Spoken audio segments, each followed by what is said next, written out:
नमस्कार स्टूडेंट्स, आपका स्वागत है हमारे यूट्यूब चैनल पे। आज हम 12th जो हमारा एग्रीकल्चर बायोलॉजी का कृषि विज्ञान का ठीक है फर्स्ट नंबर जो चैप्टर चल रहा था पादप प्रजनन वाला, उसका नंबर आज आपके पार्ट नंबर 6 है। पार्ट नंबर 5 में हमने पादप पुरुषस्थापन के बारे में पढ़ा था, क्या होता है उसमें कौन कौन सी क्रियाएं की जाती हैं। आज हम जो हमारा पार्ट नंबर 6 है, इस पार्ट नंबर 6 में ये पढ़ेंगे कि इस पादप पुरुषस्थापन में कौन कौन से लाभ है पादप पुरुषस्थापन के और कौन कौन से हानियां या दोष है। ठीक है, तो यहाँ पे बात करते हैं सबसे पहले कि पादप पुरुषस्थापन के लाभ क्या है। लाभ मतलब पादप पुरुषस्थापन में हम क्या करते हैं, एक जगह से किसी पौधे को लेकर किसी दूसरी जगह पे उगाते, वही क्या कहलाता है आपका पादप पुरुषस्थापन।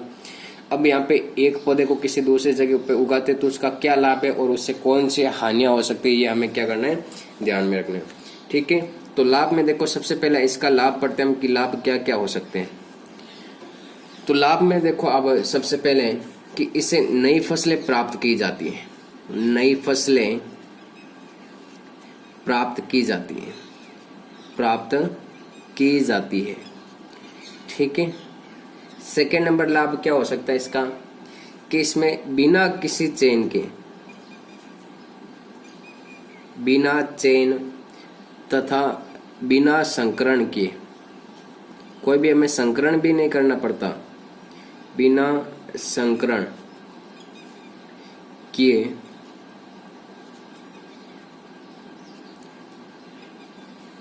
नई किस्में प्राप्त की जा सकती। कैसे किस्में, नई किस्में प्राप्त की जाती है। किसके अंदर प्राप्त की जाती है, पुरुषस्थापन के अंतर्गत क्या किया जाता है कि नई फसलें प्राप्त की जाती है और बिना चेन बिना संकरण के हमें नई किस्में प्राप्त होती है। थर्ड नंबर पॉइंट क्या होता है, इसमें क्या होता है, ना तो हमें समय लगता है, ना ही कोई हमें परिश्रम करना पड़ता है और ना ही कोई धन की या धन का खर्चा करना पड़ता है। तो समय, श्रम व धन की क्या होती है, बचत की बचत होती है। किसके अंतर्गत, पादप पुरुषस्थापन के अंतर्गत। ठीक है, अब नेक्स्ट बात करें इसके यहाँ पे कि फोर्थ नंबर इसका लाभ क्या हो सकता है। तो फोर्थ नंबर लाभ क्या हो सकता है, देखो फसलों को नए रोग व कीट मुक्त क्षेत्रों, नए रोग व कीट मुक्त क्षेत्रों में पुनर्स्थापित करके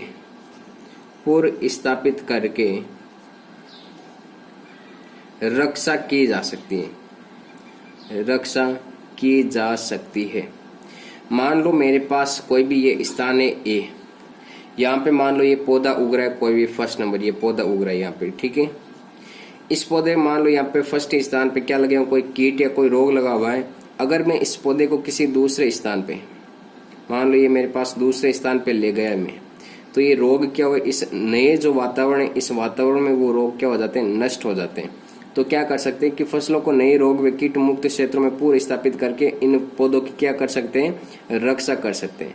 जैसे कि हम करते हैं ना घर में, मान लो कोई पौधा हुआ एक स्थान पे, अगर यहाँ पे इसको कीट वगैरह कोई भी रोग लग जाता है तो हम क्या करते हैं, इससे कहीं दूसरी जगह ले जाते हैं, दूसरी जगह उगा देते हैं जहाँ पे इसको कोई भी रोग या कीट नहीं लगता है। तो इसके द्वारा हम क्या कर सकते हैं कि फसलों को नए रोग व कीट मुक्त क्षेत्रों में स्थापित करके इनकी क्या कर सकते हैं, रक्षा कर सकते हैं। ठीक है, अब देखो 5 नंबर इसमें कौन सा हो सकता है आपके पुनर्स्थापन के लाभ में। तो 5 नंबर में ध्यान रखना कि वैज्ञानिक शोध के लिए आवश्यक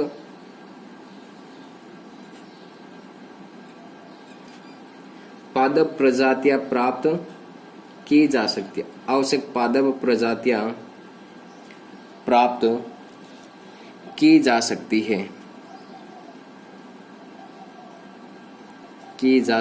ठीक है, ये तो हो गए इसके लाभ सारे। क्या क्या लाभ हो गए इसमें, तो लाभ में फर्स्ट नंबर क्या, नई फसलें प्राप्त की जा सकती हैं। कोई भी हमें समय श्रम, कोई भी इसमें क्या होता है, समय श्रम और धन की क्या होती है, बचत, इसके द्वारा हमें नई किस्में मिलती है। और इसमें फसलों को नए रोग व कीटों से क्या क्या कर सकते हैं, बचाया जा सकता है। और वैज्ञानिक शोध के लिए भी क्या मिल जाती है कि उनको कुछ पादप प्रजातियां मिल जाती है। ठीक है, अब बात करते हैं यहाँ पे इस पादप प्रतिस्थापन के दोष या हानियों की, कि इसके हानियां या दोष क्या हो सकते हैं। ठीक है, तो दोष में देखो सबसे पहले कि मान लो एक स्थान, ये मान लो हमारे पास एक स्थान है, इस एक स्थान से इस पौधे को हम इस दूसरे स्थान पे ले गए। ठीक है, तो इसमें क्या हो सकता है, साथ ही साथ इसके साथ पौधे के साथ में क्या हो जाता है कि खरपतवारों का भी क्या हो जाता है, प्रवेश हो जाता है। तो फर्स्ट नंबर क्या हो सकता है, खरपतवारों का प्रवेश, खरपतवारों का प्रवेश।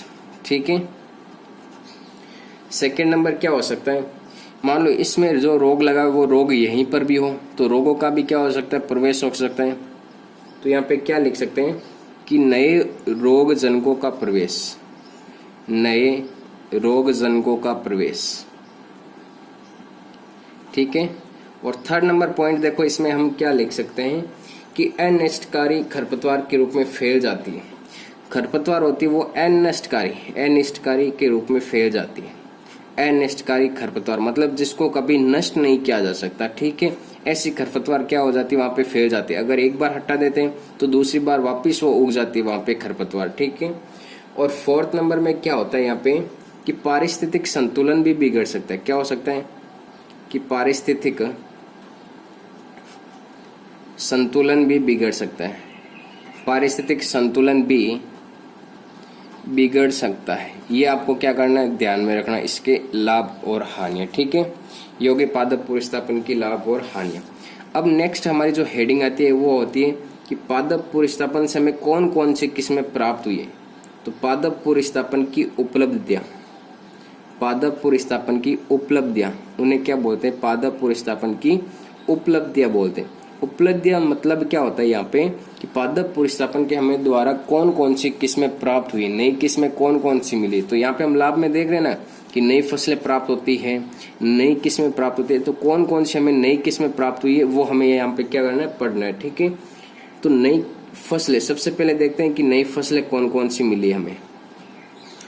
तो नई फसलों में सबसे पहले आलू, ये भी क्या आपके पादप प्रतिस्थापन के द्वारा हमें मिला है। मक्का, इसके अलावा मूंगफली, इसके अलावा अरहर, मटर, टमाटर, गन्ना और पपीता। ये सारा हमें किसके द्वारा प्राप्त हुआ है, इस पादप प्रतिस्थापन के द्वारा प्राप्त हुआ है। ये तो हो गई फसलें। ठीक है, अब बात करें यहाँ पे कि किस्में कौन कौन सी प्राप्त हुई है। तो किस्मों में देखो धान की जो किस्में, धान की TN first, IR8, IR28, IR36, ये किस्म में क्या हुई है, प्राप्त हुई। इसके अलावा गेहूं की रीडेल, गेहूं की रीडले, लरमा रोहो, ये सारी किस्में में क्या हुई है कि पादप प्रतिस्थापन के द्वारा प्राप्त हुई। फसलें कौन कौन सी, आलू, मक्का, मूंगफली, अरहर, मटर, टमाटर, गन्ना, पपीता। और किस्में कौन कौन सी आपकी, धान की TN first, IR8, IR28, IR36 और गेहूं की रीडले और लरमा रोह।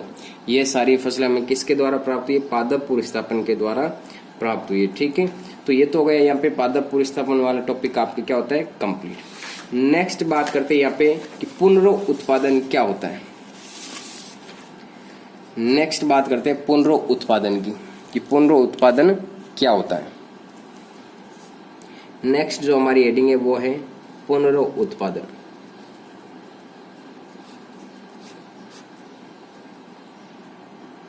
देखो यहाँ पे पुनरुत्पादन, पुनः मतलब फिर से, पुनः मतलब फिर से, उत्पादन मतलब उत्पादन किया जाता है, उत्पादन मतलब उत्पादन किया जाता है। मान लो ये हमारे पास खेत है, हमने यहाँ पे बीज बो दिए। ठीक है, इन बीजों से हमें क्या मिलेंगे, पौधे मिलेंगे। ये मान लो पौधे हैं। ठीक है, ये मान लो हमें पौधे प्राप्त हुए। इन पौधों से हमें वापस क्या मिलेंगे, बीज। तो ये सारी प्रोसेस क्या कहलाती है, पुनरुत्पादन। मतलब बीज से वापस बीजों को प्राप्त करने की जो प्रक्रिया है वो आपके क्या कहलाती है, पुनरुत्पादन। आप देखते होंगे खेतों में कि आप मूंग के कोई भी बीज बोते हो, मूंग की जो फसल खड़ी होती है उसके बाद में वापस हमें मूंग प्राप्त होते हैं, वही आपके प्रक्रिया क्या कहलाती है? पुनरुत्पादन कहलाती है। मतलब फिर से बीजों को प्राप्त करने की प्रक्रिया। तो इसकी डेफिनेशंस की बात करें यहाँ पे कि डेफिनेशंस क्या होगी, तो डेफिनेशंस हो जाएगी कि किसी प्रविष्ट के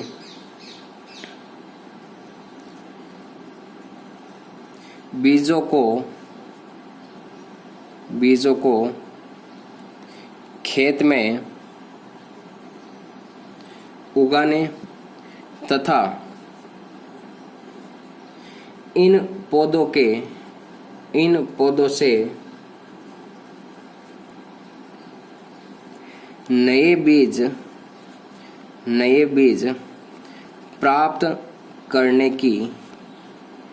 बीज प्राप्त करने की प्रक्रिया आपके क्या कहलाती है? पुनरुत्पादन कहलाती है। क्या कहलाती है? पुनरुत्पादन कहलाती है। ठीक है, अब देखो पुनरुत्पादन क्यों जरूरी है? अगर हमने इस साल बीज बो दिए, ये पौधे प्राप्त हुए, ये बीज प्राप्त हुए, अब इन बीजों को हम क्या करेंगे? कुछ बीज तो क्या करेंगे? मार्केट में क्या करेंगे? बेच देंगे, और कुछ बीजों को क्या करेंगे? हमारे पास रखेंगे बोने के लिए। ठीक है, तो ये पुनरुत्पादन क्यों जरूरी है? क्योंकि जो बीज है उनकी जीवन अवधि क्या होती है? बहुत कम होती है। तो इनको एक बार बो दिया, वापस बीज प्राप्त कर लिए, तो इन बीजों को हम क्या कर सकते हैं? अगले साल वापस बो सकते हैं। इसीलिए ये क्या आपके पुनरुत्पादन जरूरी है। नेक्स्ट हमारी जो हेडिंग आती है वो हेडिंग आती है आपके आनुवांशिक अपर्दन। किसकी? आनुवांशिक अपर्दन। अपर्दन मतलब क्या होता है? नष्ट होना। आनुवांशिक मतलब जो भी जनन द्रव्य है उसका क्या होना? नष्ट होना, या फिर जो विविधता होती है उस विविधता का क्या होना? नष्ट होना। वही क्या कहलाता है? आपके आनुवांशिक अपर्दन कहलाता है। क्या कहलाता है? आनुवांशिक अपर्दन। अब देखो इसकी डेफिनेशंस की बात करें यहाँ पे, तो डेफिनेशंस क्या हो सकती है कि कृषि प्रारूपों एवं उनके जंगली संबंधियों में उपस्थित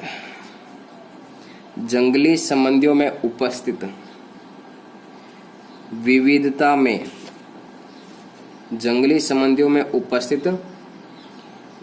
में धीरे धीरे जो कमी होती है उसे क्या कहते हैं? आनुवांशिक अपर्दन कहते हैं। क्या कहते हैं? आनुवांशिक अपर्दन कहते हैं। क्लियर है बात यहाँ पे कि आनुवांशिक अपर्दन क्या होता है? आनुवांशिक मतलब क्या होता है कि जो विविधता होती है वो किसके कारण होती है? आनुवांशिक कारण ही होती है। तो इसके कारण क्या होता है? जो धीरे धीरे विविधता क्या हो जाती है? नष्ट हो जाती है। वही क्या कहलाती है? आपके आनुवांशिक अपर्दन कहलाता है। नेक्स्ट जो हमारी हेडिंग आती है वो आती है आपके उद्गम केंद्र की। उद्गम केंद्र क्या होता है? देखो उद्गम मतलब क्या होता है? विकास का केंद्र।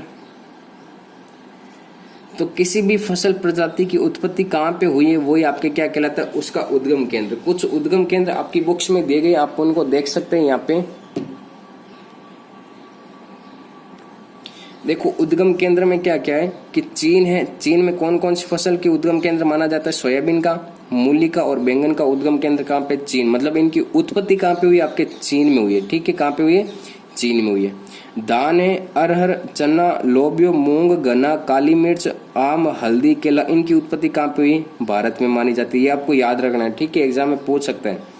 गेहूं, अलसी, तिल, गाजर, प्याज, लहसुन, बादाम, अंगूर, सेब, इनकी उत्पत्ति कहाँ पे हुई? आपके मध्य एशिया या अफगानिस्तान में हुई है। राई, लूसन, पत्ता गोभी, जई, अंजीर, अनार, अंगूर और बादाम, इनकी उत्पत्ति कहाँ पे हुई? आपके एशिया माइनर या जिसे हम पर्शिया भी कह सकते हैं, वहां पे इनकी उत्पत्ति मानी जाती है। जो मटर, पत्ता गोभी, प्याज, सेम, जवार, बाजरा, मसूर, कुसुम, अरन, कॉफी और भिंडी, इनकी उत्पत्ति कहाँ पे हुई? आपके एसिबेनिया में हुई है।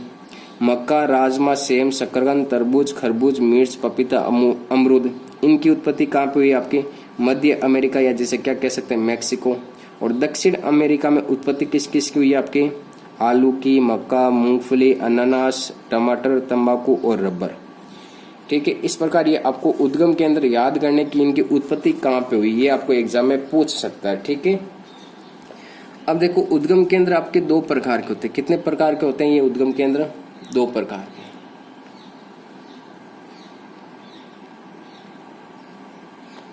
अब उद्गम केंद्र कितने प्रकार के होते हैं? 2 प्रकार के। एक तो होता है आपके प्राथमिक उद्गम केंद्र। कौन सा होता है?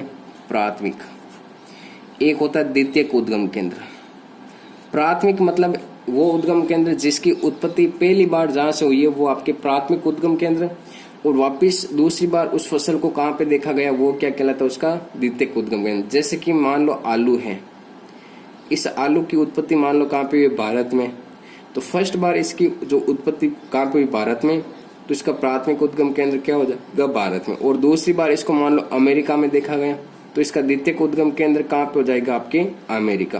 तो पहली बार जहां पे उत्पत्ति हुई है वो प्राथमिक उद्गम केंद्र, द्वितीय बार जहां पे उनकी उत्पत्ति हुई है वो क्या कहलाता है? आपका द्वितीयक उद्गम केंद्र कहलाता है। नेक्स्ट जो हमारा टॉपिक है वो संकरण, हाइब्रिडाइजेशन, ये हम पढ़ेंगे नेक्स्ट क्लास में। ठीक है।